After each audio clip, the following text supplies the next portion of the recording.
Since this is a looter shooter, we all want to be farming the maximum amount of XP, gold, Kuiper, and weapon proficiency that we can per hour. So there's obviously a big push to try and figure out which activity is more efficient and what gives you the biggest bang for your buck.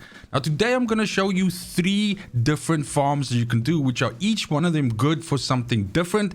And it allows you to pick whichever one suits what you're trying to do per hour or what you're trying to do at a certain time best, and hopefully help you get those characters and weapons and everything leveled up super fast.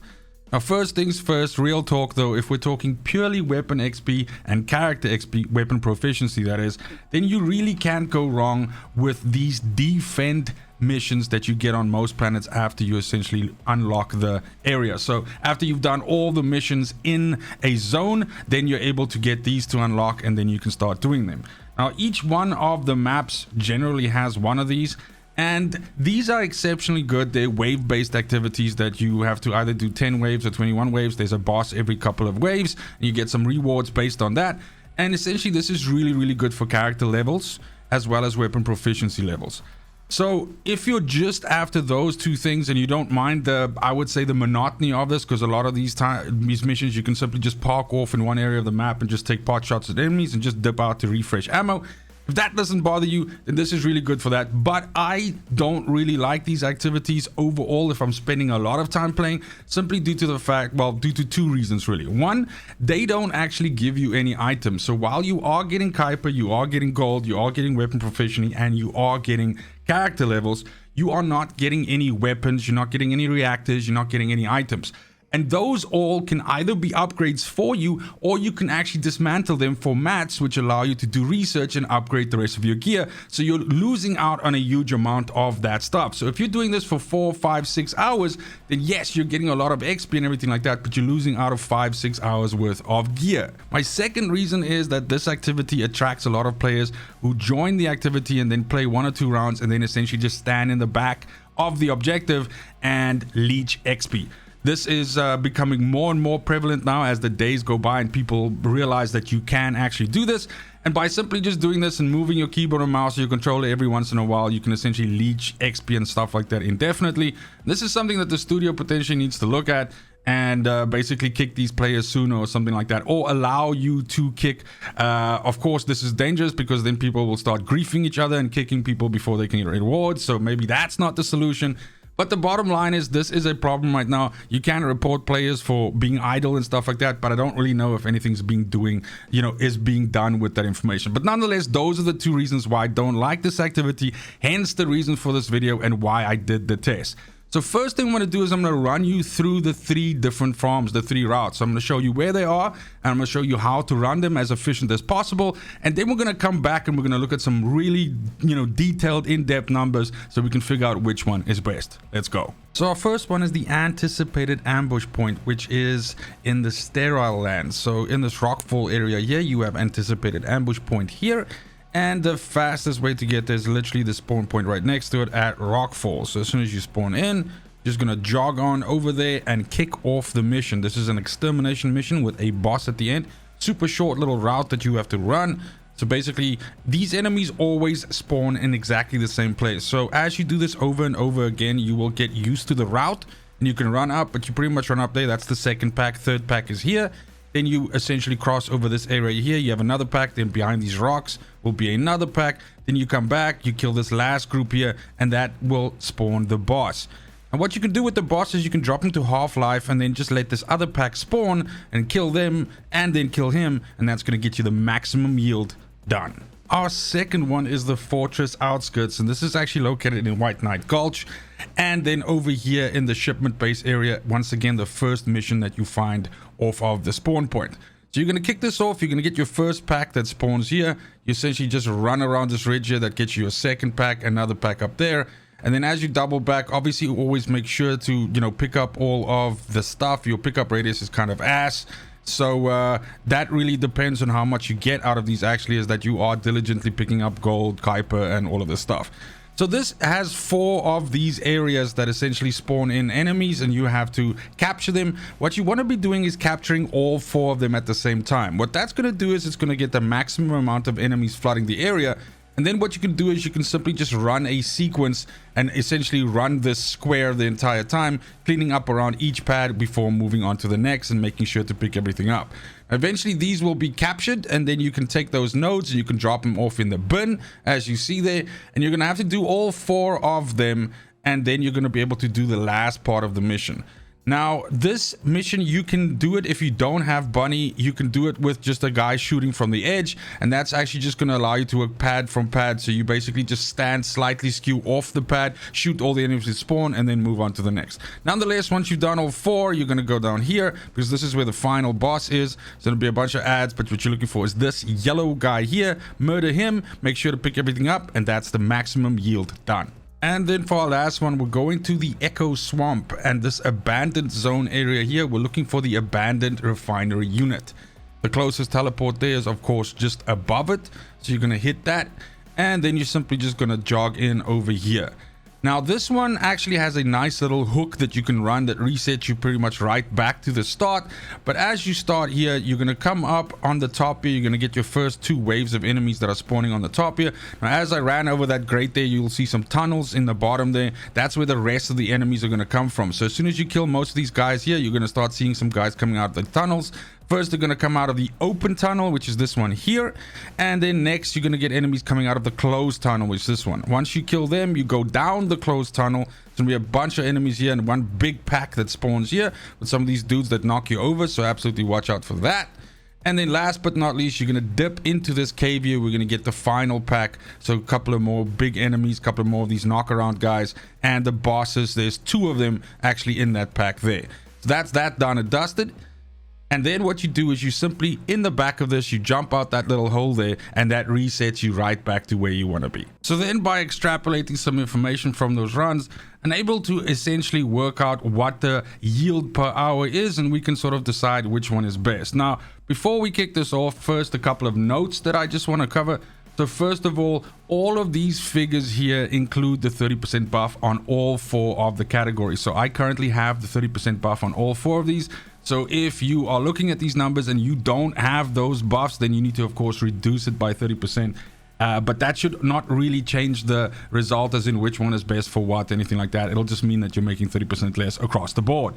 Then also I ran these solo. I didn't run them in groups. So if you run some of these in groups, they're going to be a lot faster. Faster runs means more materials per hour. Obviously, I think that goes without saying. So if you got a dedicated group of people who can smash out this fucking content, then, you know, it's going to go a lot faster for you and you're going to make a lot more. I used Bunny for all of this, which is arguably the best Descendant for farming content fast, especially for trying to, you know, get materials and loot per hour and that sort of thing. That doesn't mean that you can't do these farms with other Descendants, but of course your time per, you know, run is obviously going to vary because Bunny is by far the fastest.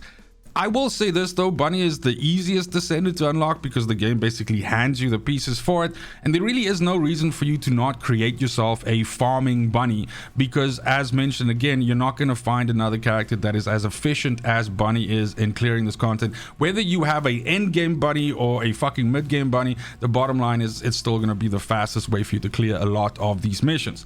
Then also I made sure to scrub my gear and that I didn't have any gear equipped that gave me like increased Kuiper, you know, pickup or increased gold or increased pickup radius or anything like that. These are of course, you know, things that you can get on your reactor and your other parts and everything like that. I don't know if it's on your reactor. No, probably not on your reactor, but on your other modules that allow you to basically get more Kuiper per pickup and that sort of thing. So I didn't want that to like muddy the numbers.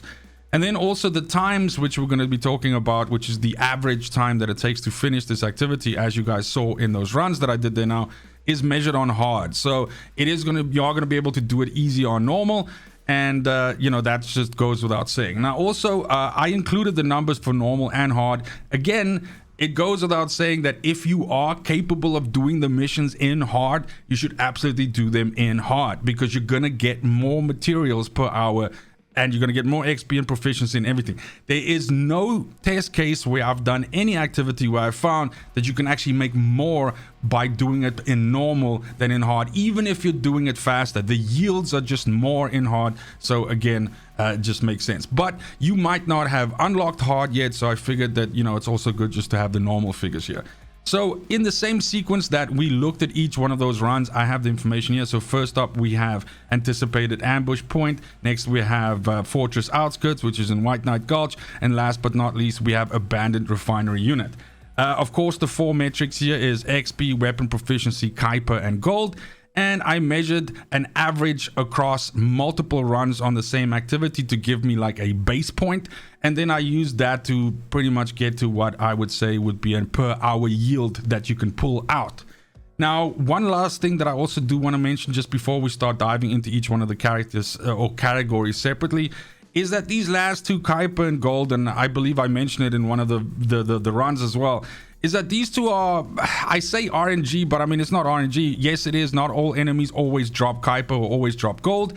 But the point is this, that this is also benefits from you diligently picking up these things. So if you don't actually make sure to clean up, because with Bunny, you run and kill stuff. And so then the stuff usually drops out behind you. So you'll have to do another pass to pick the shit up.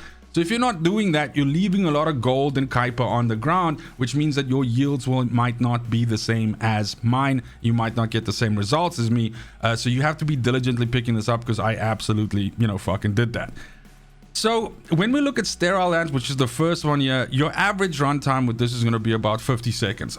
Again, it depends on how well geared your bunny is. If you have a disgusting endgame bunny, you're going to be able to do this faster. So fucking kudos.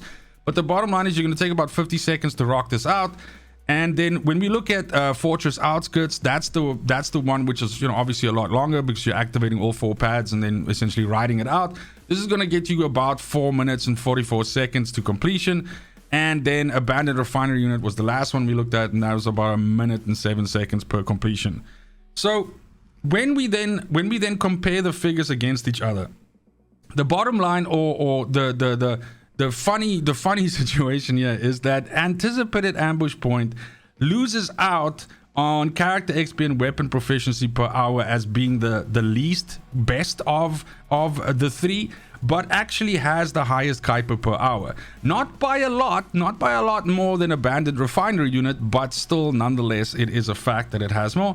And then it's the second most Gold per hour. All right.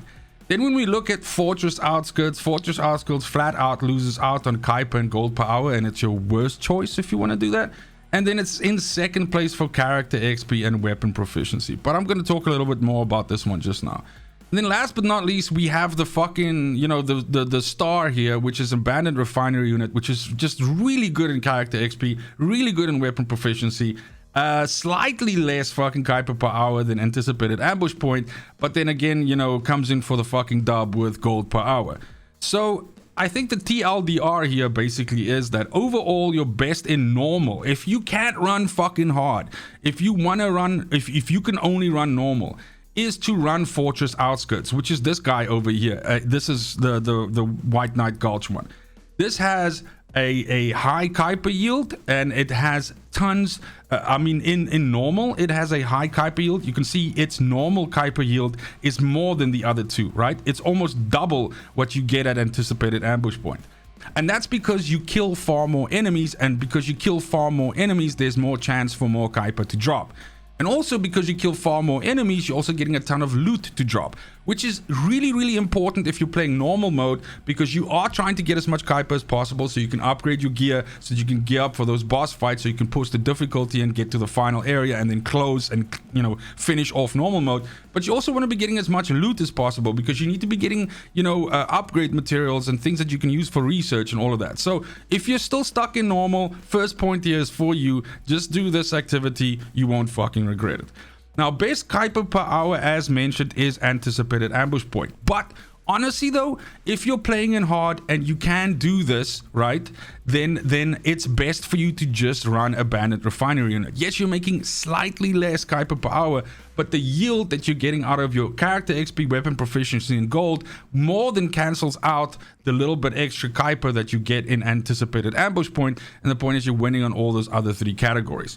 And then lastly, I would say that if you are in hard mode and maybe you're tired of doing the one and you want to do the other one, just in terms of difficulty and which activity is easiest and which is hardest, As we know, a lot of people kind of like hit a wall when they start playing hard because maybe they've built like these fucking glass cannon characters, which technically speaking, things like Dead Bride and so on should also be, is it Dead Bride? But some of the bosses that you fight in normal kind of like already should teach you that you actually need to be stacking some defensible skills. But the point is, once players arrive in hard, they might not know, shit, dude, you got to start putting some defense on, you got to start putting some HP on and so on. And so therefore, this content can be quite difficult. So in terms of easiest to hardest, your easiest one by far, all right, is anticipated ambush points. It's a very few enemies to kill. It's got like a one fucking yellow band boss. That's it. And it's also super, super fast. All right.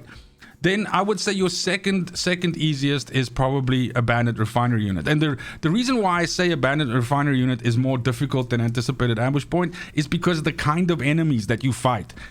You are likely to run into these big fucking shell guys who basically bash you and charge into you and stuff. They can be quite spicy to kill. And you're also going to have some enemies that shoot you with poison and stuff like that. And poison in this game doesn't fuck around. So, yeah. And then last but not least, White Knight Gulch, the Fortress Outskirts. This is fucking hella tough because the way that we do this one is that we activate all 4 pads at once. And if you're not diligently cleaning those pads up, you're going to see, trust me, you've never seen this many minions, enemies in one area that you can see in this one. Try this out just to fucking blow your mind. Go activate all 4 pads and then run all the way out the thing and down the fucking stairs at the front where you start the objective and just wait there for a while. Wait there for like 45 seconds and then go back up. If you don't get immediately fucking lasered to death, never mind the enemies that are running down the stairs and all that shit, you have my respect. But that spawns a fucking truckload of enemies, so you need to be dealing damage the whole time and cleaning them up religiously. Otherwise, it's going to spawn so many enemies on those pads that you won't be able to clean them up. And God help you if one of those enemies spawns with the fucking invulnerability aura, because, then you're fucking toast. And that's it for the video. Thank you so much for watching, especially if you made it this far. Let me know in the comments down below if you've got another area in the game that you are farming something on that you think is better than this. I'd love to give it a test. These are only the 3 that I showed you guys though, because I found them to be the most efficient. But of course, I tested a whole bunch of other different ones. I also checked around on the internet to see what other people are doing to just make sure if I've missed anything. I actually want to give a shout out to Moxie for the last one of those 3. I did not know about that mission until I watched his video, and that allowed me to do the testing on it. So fucking thank you very much for that. I do appreciate it, brother. Other than that, it's just super important to me that you have a fantastic morning, afternoon, evening, wherever you are in the world. Till next video, fucking cheers.